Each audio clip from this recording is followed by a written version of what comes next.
freeze nila dun sa lane. Ganda ng attempt, pero dito si Cram. Papasok, kinopya yung ulti, pero si Kais makakuha nun. Nandun papasok si Cartesi naman sa counter. Cram is gonna go down as well. 2 XP laners ang mawawala sa ekwasyon. Nandyan si Kais na patuloy pa rin dinidikita ni JP. Turtle ay naantala, pero muli nang sisimula ng SRG. Nandyan naman si Carl TZ para tumingin. Yums is doing his job protecting kung saan papasok. Eto si Carl TZ. Turtle ay hindi na malapitan pa. Uy, si JP. Liquid. Si Kais. JP getting down. Turtle ay hawak ng SRG. Sobrang Wala nga lang siyang inabutan doon. May objective in less than 30 seconds. But Kramen Sanford tuloy pa rin sa banggaan. Nandiyan yung Dark Wave. Happy New Year dun sa taas eh. May ganyan silang laban doon. Nakala mo ba? Bagong taon pa lang. Pero nabigyan. Itong si Carl TZ, add to the fact na yung suntok ni Yums. Kaya din nagbungguan itong si JP at si Carl TZ. Ina naman. Turtle, si JP ang sinusubukang bigyan. Transform si Innocent. Thunder Form ang gagamitin. Pero wala siyang maaabutan. Makakataka si JP. Nandyan na rin si Ohep. Sanji.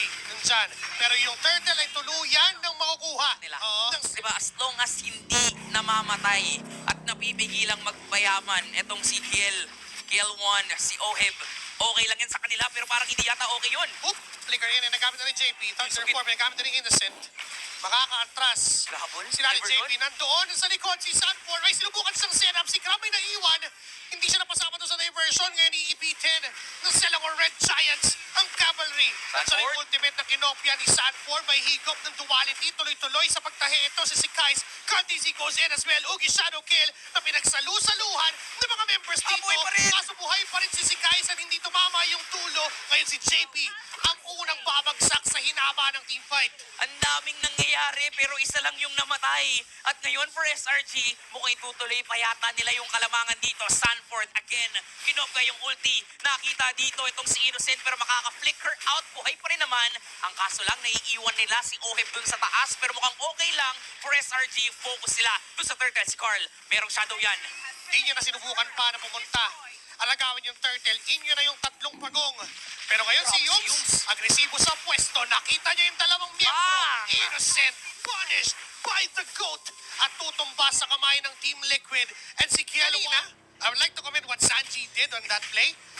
Alam niyo may diversion. Nagpakita siya sa harap nung mga humahabol. Wait lang. Para bang nandun yung habulin. Teka lang, si Kais sumayaw sa harap ng tatlo na Team Liquid. Kaso sinalo ng solo. Yung Ugisano kill mula kay Carl TZ. Ngayon may shadow pa na pwedeng abutan.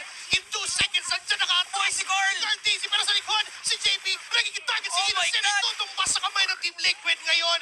Yung hinahabol, sila pa mismo yung nawalan. Ngayon maghahabol muli ang Team Liquid. Mag-i-invade sa jungle camp ng SRG. Nandiyan si Sanford and JP. Lord ay sinisimula ni Oheb. Nagmamadali. May lakad ka ba, Kielwan? Saan ba kayo pupunta? Gusto nyo na bang mag-advance dun sa knockout? Si Yum sumisilip pero hindi mapipigilan. Patay! Hindi mapipigilan ang GOAT.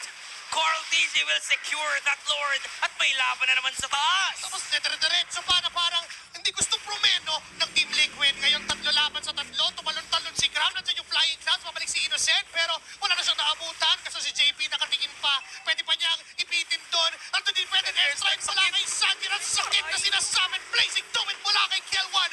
Tulong pa si Gram. Ngayon si Yums na gusto ng sanang magligtas ay isusunod na rin ang Team Liquid. Innocent. Mag-isa na lang siya ngayon na humaharap Carl TZ. Mamamatay ka lang ng sakit na dumatay yung kapatid ng Biabra and Bacon. Wow! A savage!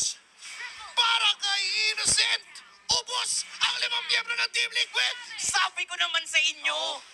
Ngayon sinisimulan si Oheb pa. Ang nagsimula dun sa Lord. Kalahating buhay ng Lord. Si Carl nakaabang. No info. Pero ganun din naman ang 5 miyembro dito ng SRG. Si Kais papasok, sisilip ng bahagya. Sinong unang makakita? Makita ni Sanford si Innocent. Nakopya yung ulti dito nitong si Innocent, yung ulti ng Sora, kaya ang mauna Team Liquid. Pwede na strike, si Kais tumatahe, retry ba? And kay Cartesi pa rin yun! Kahit pinagsasapak na ni Yums, nakuha pa rin niya yun! And here comes the massive play, set up mula sa Kinopia na ultimate ng Sora. Innocent is doing his way, double kill, 2 damage dealers done. Isusunod pa yata si Sanford, Cram is down as well, 3-2 na palitan. Ngayon nahabol yung tatlo, dun sa dalawa, natural lang kasi mas marami sila. And here comes si Kais and Innocent, sumusubok na umatras sana pero Sanji with a feathered airstrike. Di niya matamaan yung isa. Sanford goes down pero si JP nang bahala. Umamatay din si guys. Nakita niya rin si Innocent. Wala na siyang dash. Dapat niya magkamitin and JP will end the mission. Kahit yung SRG, nakakahabol na rin Oo, talaga oo. sila. Ang problema lang din kasi, sa composition wala kasing marksman Walang pang Yun DPS nga. Kung DPS ang usapan, kailangan mag-Thunder 4.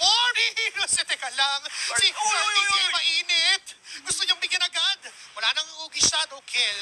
At least alam ng SRG yun. So wala na silang aabatan pa na Hayabusang pwede pumasok.